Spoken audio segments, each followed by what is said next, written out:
Čím viac sú tieto akupunktúrne body zablokované, tým slabšie, tuhšie a ťažšie budú nohy, čo vedie k zvýšenej únave.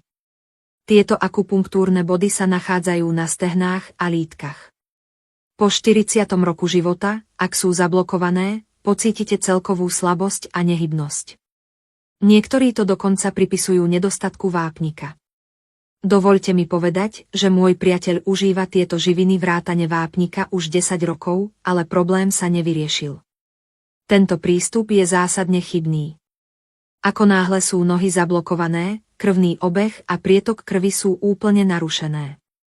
Očakávať, že sa stanú silnejšími, je nemožné.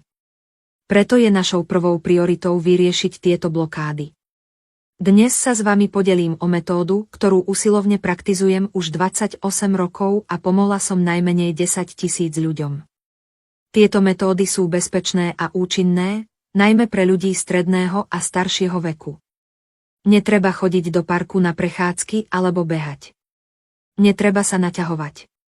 Stačí cvičiť doma 5 až 10 minút denne a budete vďační svojmu učiteľovi. Táto metóda sa zameriava výlučne na uvoľnenie a výživu nôh. Vyžaduje si masážny nástroj na nohy. Vyberte si model s 26 valčekmi.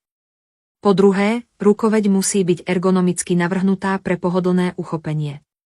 Po tretie, bez ohľadu na obvod nohy, ak máte hrubšie nohy, všimnite si vynikajúcu elasticitu. Jednoduché. Dôkladné nosenie stimuluje celú oblasť hornej časti stehien. Tlakové body sú veľmi presné. Napríklad pozdĺž vonkajšieho okraja bodov 1, 2 a 3 a pozdĺž vnútorného okraja bodov 1 a 2. Predné svaly sú definované, zatiaľ čo zadné svaly, ako napríklad chodidlo, sú umiestnené. Po prevrátení nohy pocítite okamžitý pocit úľavy. Okamžite sa budete cítiť uvoľnený a s jasnou hlavou, pretože problém bol vyriešený. Keď sa zlepší krvný obeh, živiny sa účinne obnovia, čo vedie k pokračujúcej